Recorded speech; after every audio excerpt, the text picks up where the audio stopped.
గోదావరి నది ఆవిర్భవించిన త్రయంబకేశ్వర్ సందర్శన నా చిరకాల కోరిక. 2025 నవంబర్ 1న ఆ కోరిక నెరవేరింది. బ్రహ్మగిరి పర్వతం పైన గంగాద్వార్ వద్ద ప్రతిష్ఠించబడిన గోదావరమ్మ సందర్శనకు 2000 మెట్లు ఎక్కి పైకి వెళ్ళాం. ఆ ఎత్తైన ప్రదేశం నుండే త్రయంబకేశ్వర్ దృశ్యాన్ని, అక్కడ ఉన్న అహల్య, గంగాసాగర్, గౌతమ్ సరస్సులను చూశాం.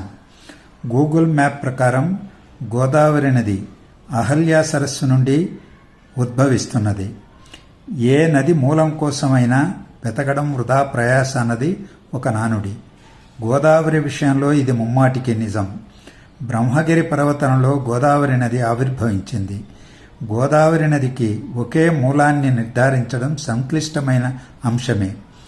నదుల పుట్టుకకు స్థానిక పురాణ గాథలు చెబుతుంటారు. గోదావరి నదికి సంబంధించి కూడా ఒక పురాణ గాథను స్థానికులు మాకు వివరించారు. దక్షిణ భారతదేశంలో గోదావరి నది అతిపెద్దది. దేశంలో 2వ పెద్ద నది. గోదావరిని దక్షిణ గంగా అని కూడా పిలుస్తారు.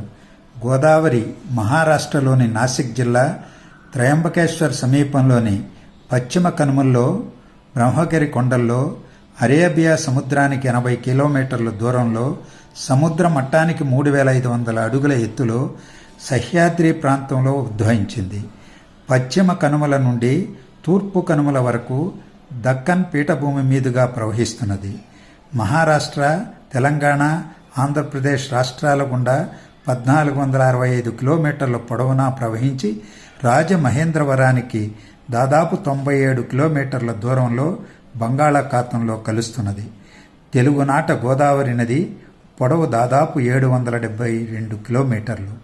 ధవళేశ్వరం వద్ద నది 2 శాఖలుగా చీలి గౌతమి శాఖ యానం వద్ద, వశిష్ఠ శాఖ అంతర్వేది సమీపంలో బంగాళాఖాతంలో కలుస్తాయి. అంతర్వేది సమీపంలో గోదావరి నది బంగాళాఖాతంలో కలుస్తున్న ఆహ్లాదకరమైన ప్రాంతాన్ని 2025 జూలై 19న సందర్శించాను. నవంబర్ 1న గోదావరి నది ఆవిర్భవించిన త్రయంబకేశ్వర్ను సందర్శించాను. ద్వీపకల్ప నదుల్లో గోదావరి అతి పొడవైన నది. మహారాష్ట్ర, తెలంగాణ, ఆంధ్రప్రదేశ్ గుండా ప్రవహిస్తున్న ప్రధాన గోదావరి నది పరివాహక ప్రాంతం మధ్యప్రదేశ్, కర్ణాటక, ఛత్తీస్గఢ్, ఒడిశా రాష్ట్రాలలో 3,12,812 చదరపు కిలోమీటర్లు విస్తరించి ఉన్నది. అద్భుతమైన జీవ వైవిధ్యం, విభిన్న భాషలు, వేషధారణలు, సాంప్రదాయాలు, వ్యవసాయమే జీవనాధారంగా ఉన్న ఉమ్మడి సంస్కృతికి నిలయంగా గోదావరి పరివాహక ప్రాంతం ఉన్నది.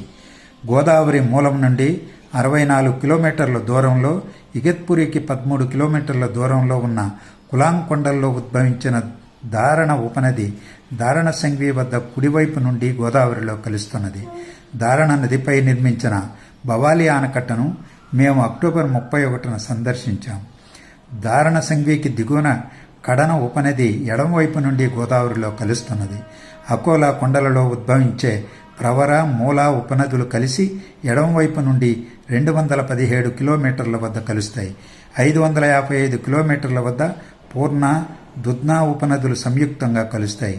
694 కిలోమీటర్ల వద్ద మహారాష్ట్ర, తెలంగాణ సరిహద్దు వద్ద మానార్ లెండి కలిసిన మంజీరా ఉపనది కుడివైపు నుండి కలుస్తుంది. ఇక్కడ గోదావరి సముద్ర మట్టానికి 1060 అడుగుల ఎత్తులో ప్రవహిస్తున్నది. 975 కిలోమీటర్ల వద్ద కుడివైపు నుండి మానేరు కలుస్తుంది. పెన్గంగా, వార్దా, వైన్గంగా నదుల జలాలను కలుపుకొని 998 కిలోమీటర్ల వద్ద ప్రాణహిత ఎడమవైపు నుండి కలుస్తుంది.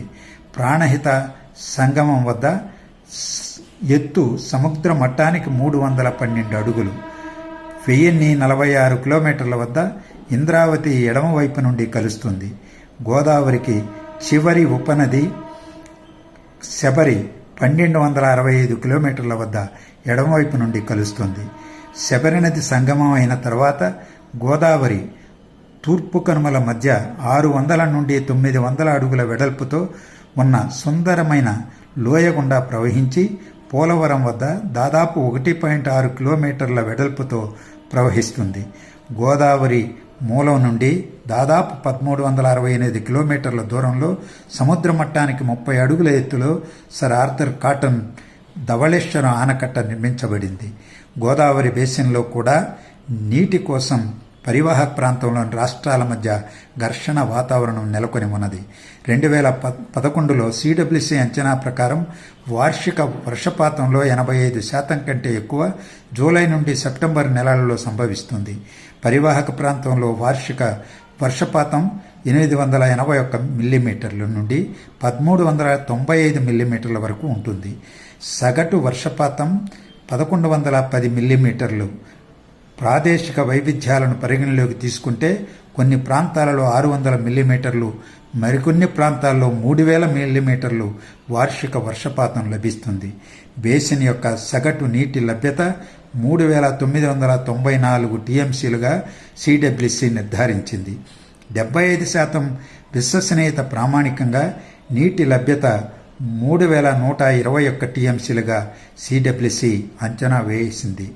బచావ్ నేతృత్వంలోని గోదావరి జల వివాదాల ట్రిబ్యునల్ను కేంద్ర ప్రభుత్వం 1969 ఏప్రిల్ 10న ఏర్పాటు చేసింది. 1980 జూలైలో ట్రిబ్యునల్ నివేదిక సమర్పించింది. ఆ తీర్పు మేరకు బేసిన్లోని మహారాష్ట్ర, కర్ణాటక, ఉమ్మడి ఏపీ, ఉమ్మడి మధ్యప్రదేశ్, ఒడిశాలకు గోదావరి జలాలు కేటాయించబడ్డాయి. రాష్ట్ర విభజన తర్వాత ఉమ్మడి ఆంధ్రప్రదేశ్ కేటాయించిన 1480 టీఎంసీలను ఆంధ్రప్రదేశ్, తెలంగాణ రాష్ట్రాల మధ్య ఇంకా పంపిణీ చేయలేదు.